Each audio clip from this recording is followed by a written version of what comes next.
So next हमारे पास जो, ठीक है, नेक्स्ट हमारे पास जो है मॉलिक्यूल। सही है भाई, मॉलिक्यूल क्या होता है, व्हाट इज मॉलिक्यूल। ठीक है, स्टार्ट करते हैं। हाँ, ग्रीक जो साइंटिस्ट है उसमें 3rd नंबर पे आता है डेमोक्रिटस, इन्होंने डिस्कवर किया था डेमोक्रिटस। ठीक है, मारुकनास। ठीक है, डेमोक्रिटस। अच्छा, फिर इसके बाद जो है, सही, अब नेक्स्ट में मूव करते हैं भाई। तो मॉलिक्यूल्स क्या होते हैं। सही है, molecules are made up of atoms that are held together by chemical bonds. सही है, तो सबसे पहली जो इसके पास ये जो लाइन है, सही है, इसके अंदर अगर हम पढ़ें तो इसके अंदर लिखा हुआ है कि भाई जो मॉलिक्यूल्स हैं, सही, they are made up of atoms, सही, that are held together by a chemical bond. यानी कि मॉलिक्यूल जो है ये भी किस चीज से मिलके बना हुआ है भाई, सही, ये भी एटम से ही मिलके बना हुआ है। क्योंकि अभी हमने पढ़ लिया ना कि भाई सारी चीजें, सही, सारे मैटर्स के जो सबसे स्मॉलेस्ट पार्टिकल है वो क्या है, एटम है। तो मॉलिक्यूल भी फिर किस चीज से मिलके बना होगा भाई, एटम से ही मिलके बना होगा। सही, तो हमारे पास molecules are made up of atoms that are held together by chemical bonds. सही, तो ये हमारे पास जो है वो केमिकल बॉन्ड्स के जरिए जब एटम्स आपस में जुड़ जाते हैं तो वो क्या फॉर्म कर लेते हैं, वो मॉलिक्यूल फॉर्म कर लेते हैं। अब जैसे भाई फॉर एग्जांपल भाई हमारे पास जो है, सही है भाई, यहाँ पे हमारे पास क्या है दिख रहा है आपको, ये है ऑक्सीजन। सही है, ये ऑक्सीजन का एटम है। सही है, और ये ऑक्सीजन का एटम जो है वो 2 किन एटम्स के साथ जुड़ा हुआ है भाई, हाइड्रोजन के साथ जुड़ा हुआ है। सही है, तो ये हमारे पास जो H2O, वाटर का जो फॉर्मूला होता है H2O, सही, ये उसकी एक मैंने आपको जो वो मॉलिक्यूलर जो इमेज है वो शो कराई है। सही है, ताकि आप देख सको कि भाई इसके अंदर हमारे पास एक ऑक्सीजन का एटम है, एक हाइड्रोजन का एटम है और तीसरा भी हाइड्रोजन का एटम है। और ये तमाम एटम्स जो हैं वो आपस में केमिकली बॉन्डेड हैं और क्या फॉर्म कर रहे हैं, सही, ये फॉर्म कर रहे हैं हमारे पास, सही, क्या नाम है, H2O का मॉलिक्यूल, वाटर मॉलिक्यूल। सही है। अच्छा, अब यहां पे हमारे पास जो है, सही, अब यहां पे हमारे पास जो है नेक्स्ट जो इसकी लाइन है उसके अंदर क्या लिखा हुआ है भाई, these bond form as a result of sharing and exchange of electron amongst atom. अब आपका जो तीसरा, आई थिंक जो है वो तीसरा जो चैप्टर है केमिकल बॉन्डिंग, दूसरा या तीसरा चैप्टर है, सही, तो उसके अंदर हमारे पास आप जो है वो केमिकल बॉन्डिंग को बहुत अच्छे तरीके से सीखेंगे। सही है, तो केमिकल बॉन्डिंग बेसिकली होती क्या है, केमिकल बॉन्डिंग कहलाती है कि जब एक एटम दूसरे एटम के साथ इलेक्ट्रॉन की लेन देन यानी कि शेयरिंग करता है, या तो अपना इलेक्ट्रॉन दे देता है या किसी का इलेक्ट्रॉन ले लेता है, या फिर दोनों एक दूसरे के इलेक्ट्रॉन को शेयर कर लेते हैं, तो उसके नतीजे में उन 2 एटम्स के दरमियान में क्या क्रिएट हो जाता है, केमिकल बॉन्ड क्रिएट हो जाता है। सही है, तो यहाँ पे ये जो बात हमने की ना कि भाई मॉलिक्यूल्स जो हैं वो एटम के मिलने से बनते हैं और ये 2 एटम्स हैं ये आपस में एक केमिकल बॉन्ड के जरिए जुड़े हुए होते हैं।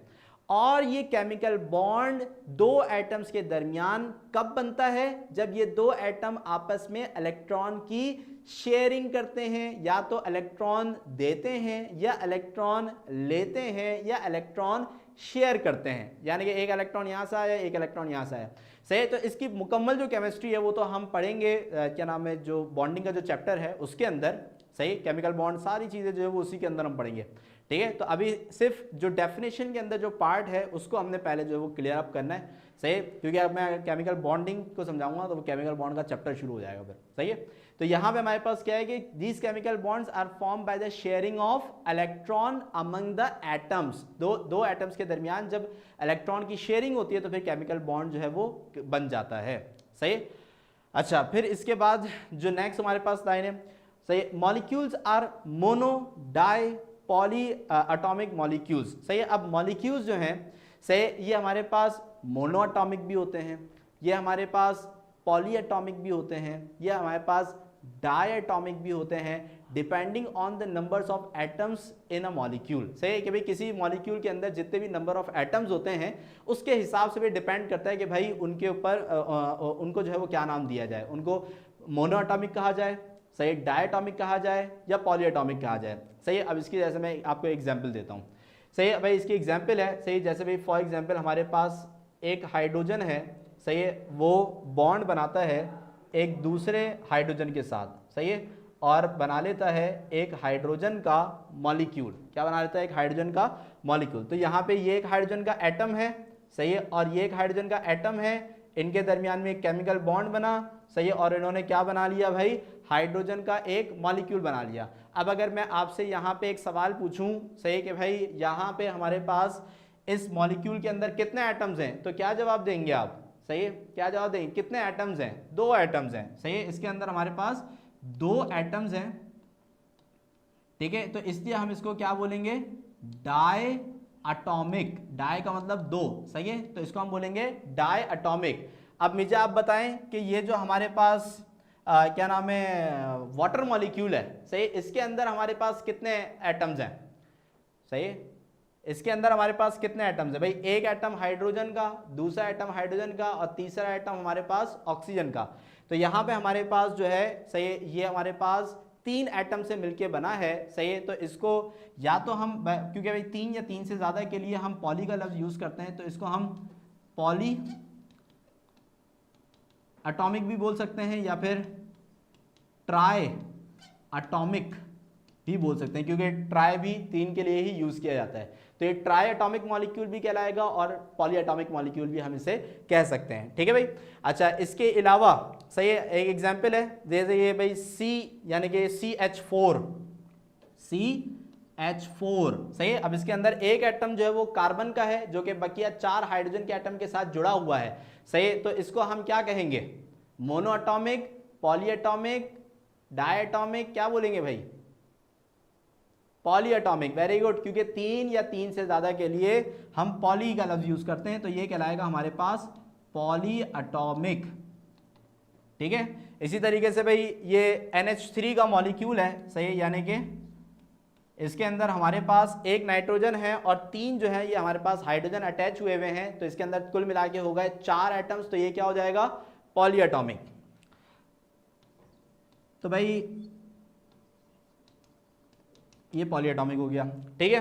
अच्छा, अब यहाँ पे मोनो एटॉमिक रह गया भाई। मोनो का लफ्ज जो है वो कब यूज किया जाता है? मोनो का लफ्ज कब यूज किया जाता है? नहीं, 2 के लिए नहीं, क्योंकि 2 के लिए तो डाई का लफ्ज यूज करते हैं। 1 उमर, वेरी गुड, उमर ने कहा कि भाई मोनो का लफ्ज तब यूज किया जाता है जब कोई भी एक चीज का जिक्र किया जा रहा हो, सही है। हसान हाशमी ने भी सही बताया, सही, जब एक चीज का जिक्र किया जा रहा हो, तो इसका मतलब ऐसे मॉलिक्यूल के जिसके अंदर सिर्फ एक एटम हो, तो ऐसा मॉलिक्यूल हमारे पास मोनो एटॉमिक मॉलिक्यूल कहलाता है। जैसे कि हीलियम, इसकी एग्जाम्पल है हीलियम जो होता है ना, ये नोबेल गैसेस के एक जो है वो हमारे पास एलिमेंट है, नोबेल गैसेस का, सही, क्योंकि हमारे पास हीलियम जो है वो किसी के साथ बॉन्डिंग नहीं करता, सही है। अब ये अगर किसी के साथ बॉन्डिंग नहीं करेगा, सही है, तो फिर मजीद एटम इसके साथ एडअप नहीं होंगे, ये हमेशा क्या रहेगा? अकेला रहेगा, सही है। तो यहाँ पे हमारे पास क्या होगा कि भाई ये जो हीलियम है ये एक ऐसा मॉलिक्यूल होगा कि जिसके अंदर सिर्फ और सिर्फ कितने एटम्स हैं? एक ही एटम है, सही है। तो इस तरीके से ये हमारे पास हीलियम जो है, सही, ये क्या कहलाएगा? मोनो एटॉमिक कहलाएगा, सही, क्या कहलाएगा भाई? मोनो एटॉमिक कहलाएगा। इसके अलावा और भी बच्चे मुझे जवाब दे रहे हैं, जैसे कि नियॉन, आर्गॉन, क्रिप्टॉन, जीनॉन, ये सारे जो हमारे पास नोबेल गैसेस के अंदर जितनी भी क्या नाम है गैसेस मौजूद हैं, helium, neon, argon, krypton, xenon, ये सारी वो गैसेस होती हैं हमारे पास जो कि किसी दूसरे के साथ बॉन्डिंग करती ही नहीं है। अब अगर किसी दूसरे के साथ बॉन्डिंग नहीं करेंगी तो फिर एक एटम से 2 एटम से 3 एटम होंगे ही नहीं, तो ये हमेशा क्या रहेंगे? अकेले। और अकेले एक के लिए क्या लफ्ज यूज किया जाता है? मोनो का लफ्ज यूज किया जाता है। तो इसलिए ये हमारे पास जो है वो मोनो एटॉमिक क्या नाम है मॉलिक्यूल कहलाते हैं। क्लियर हो गई बात यहाँ पे? तो अगर एक एटम तो मोनो, 2 एटम तो डाई, 3 एटम तो ट्राई, सही, और फिर 3 से ज्यादा पे जितने भी होंगे हमारे पास वो सारे पॉली एटॉमिक मॉलिक्यूल जो है वो हमारे पास कहलाएंगे। सही, यहां तक बात क्लियर हो गई? अब आगे बढ़े भाई, यहां तक तो किसी को कोई मसला नहीं है। यहाँ तक किसी को मसला नहीं है, जल्दी से ओके बोलते हैं, फिर आगे चलते हैं, ठीक है, कोई मसला नहीं है, ठीक है ठीक है ठीक है। हसन हाशमी भी आ गया, अब्दुल हादी भी आ गया, सुनैना फरीद भी आ गई, ठीक है, उमर भी आ गया, ठीक है, सही है हो गया भाई, हो गया, सही है।